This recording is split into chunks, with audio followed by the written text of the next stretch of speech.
only have one day to explore Glacier National Park.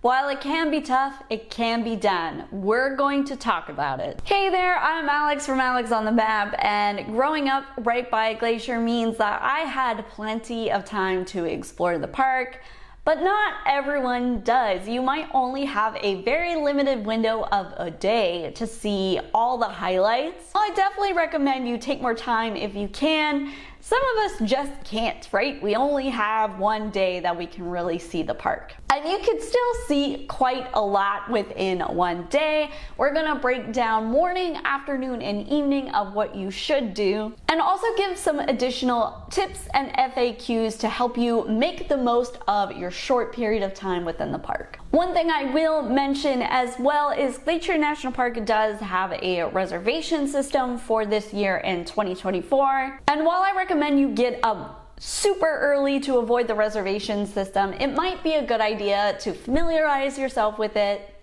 I have a whole video on this that I recommend you check out before you plan your Glacier trip, just so you know what you're getting into before you go. One quick thing before we get started too, I recommend staying as close to the park as you possibly can, because that cuts down on driving time and you get more time in the park to explore. Can you see Glacier National Park in one day? I think you can. You may not see everything, but you can see a lot of what has become Instagram famous, or some people would say the highlights of the park. However, if you do have more time, I would recommend checking out my itinerary video for Glacier National Park. It covers up to 7 days of what you can do and explore. So if you have a little bit more time and you're not sure what to do, that video can help you out. All right, let's go into your itinerary for one day. You're also going to want to know that this takes place on the west side of the park, because you're not going to have enough time to explore the east side of the park. So maybe you can do that in a future trip. All right, we're going to start our morning very early and get in before reservations are required at 6 a.m. This way you're going to ensure that you get a parking spot for the spots that you need. You're going to enter in just past West Glacier, and you're going to book it past Apgar to the Lake McDonald Lodge. Because you probably sat in the car since your accommodations to Lake McDonald Lodge, this is a good place to stop to check out the historic hotel and to grab a quick bathroom break before you make your way on going to the Sun Road. Going to the Sun Road is one of the major highlights in the park, and you are going to love driving it during sunrise. The colors are just so beautiful, and you're more likely to see wildlife off the side of the road because it is early in the morning. I have a whole video about driving going to the Sun Road and the stops that you are going to want to make, so you might want to check that out too, so you get a deeper idea of what to experience when you are headed out on this road. I would plan for about at least an hour in order to get up to Logan Pass, and because you're going to want to stop and take photos along the way. Another thing you might want to consider do is investing in an audio guide on going to the Sun Road. It can provide a lot of context for what you're seeing when you're driving it, and also the history of how they built the road. All right, you've reached Logan Pass, and because you are there early, you are much more likely to find one of those parking spots that are so difficult to get. There is another bathroom stop at the Logan Pass Visitor Center, which is also a really cute stop for kids, and if you want to pick up any gifts or souvenirs for your trip. However, you might be there so early that it hasn't opened up yet, so after you're done exploring the Logan Pass area, come back and check it out. Just past the Visitor Center is the trail for the Hidden Lake Overlook. I love this hike because I think it's one of the best for the bang for your buck. It's really not a difficult hike, mostly on boardwalk, and it opens up to this incredible view of Bear Hat Mountain. And it's a great spot for photography as well. It's also surprisingly a great spot for wildlife, considering how popular it is.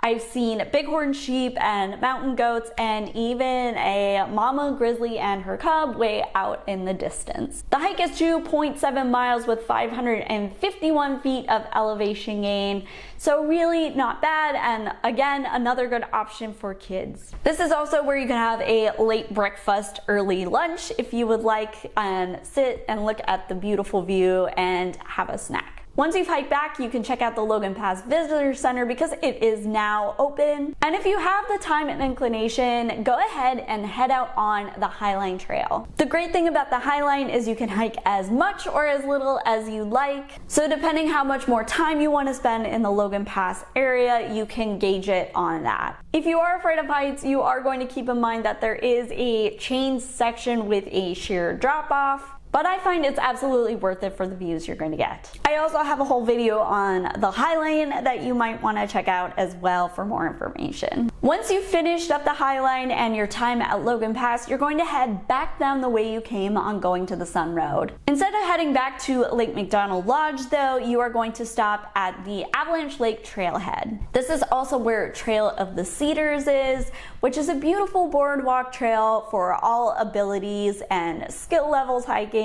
And it's a really magical spot. The smell of the cedars is amazing, and you get to see some of that stunning blue water in Avalanche Gorge. Trail of the Cedars is about 1 mile, which is just an excellent way to get an overview of that area of the park. But if you would like, you can continue on to Avalanche Lake, which is one of the top hikes in the glacier area. There's some pretty clear signage of when you start Avalanche Lake, but keep in mind this will add another 5.9 miles of hiking and 757 feet of elevation gain. This is definitely your afternoon activity if you choose to do so, and the payoff on this hike is incredible, so it's definitely worth doing if you're willing to put in a little extra effort. It is a very popular hike, so again, the earlier you can hike it, the better. Once you've had your fill of the Avalanche Lake hike, then you are going to head back to Lake McDonald and to Apgar Village. This is where I recommend catching your sunset if you can, and you can also grab your dinner right at Eddie's, which is pretty much along the shores of Lake McDonald. They also have some fantastic huckleberry ice cream that I try to get every time I'm in that area of the park. This is one of the top areas for getting a beautiful photo of Lake McDonald as well. And if you have a little extra time and feel like doing another activity, you can also rent a kayak or canoe right from that area as well. All right, here are some questions I often get from visitors who only have 1 day in Glacier. One question I often get is, do I need a reservation for Glacier if I am only visiting for 1 day? And according to this itinerary, yes, you do. If you are planning on driving going to the Sun Road, you will need a reservation for Glacier in 2024. However, if you enter in before 6 a.m., then a reservation is not needed. You are in right before that time period when they are required. I've set it up that way in this itinerary, but if that's just not doable for you, then again, I recommend checking out that video I mentioned on Glacier National Park reservations, just so you have it broken down for you and you feel like you understand it when going into the park. How much does it cost to enter in Glacier for 1 day? The cost is $35 for 1 day, and that actually covers you for a full 7 days. Unfortunately, you can't just pay the fee to enter in for 1 day. It covers the entire 7 days. Where should you stay when you want to be close to the park? Columbia Falls is a great option. It's only about 15 minutes away from the west entrance of Glacier National Park, and it's also pretty affordable overall. Many of my clients for my custom national park itinerary service choose to stay in Whitefish, but that does add an additional 15 minutes in order to get to the entrance. However, if you can, it's extremely difficult, but if you can get lodging in the park, usually at the Apgar Village Inn or the Lake McDonald Lodge, that kind of solves your problem right there as well because you are directly in the park. Is taking a tour a good way to see Glacier in 1 day? I would absolutely consider taking a tour if you only have 1 day in the park. The best tour option for this itinerary and for what you would see on it is the red bus tours. These are also known as jammers, and they've been around since the 1930s in the park, so you get that historical value along with your trip.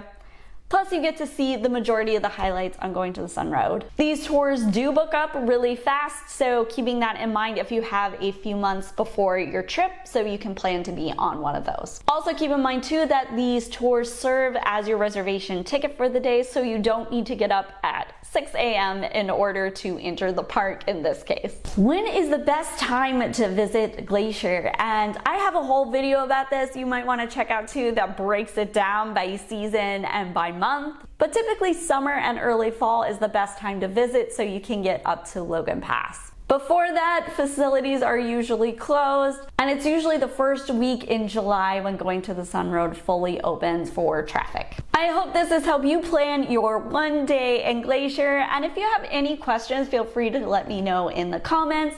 Also hit that subscribe button and the bell notification for more information on Glacier and other national parks.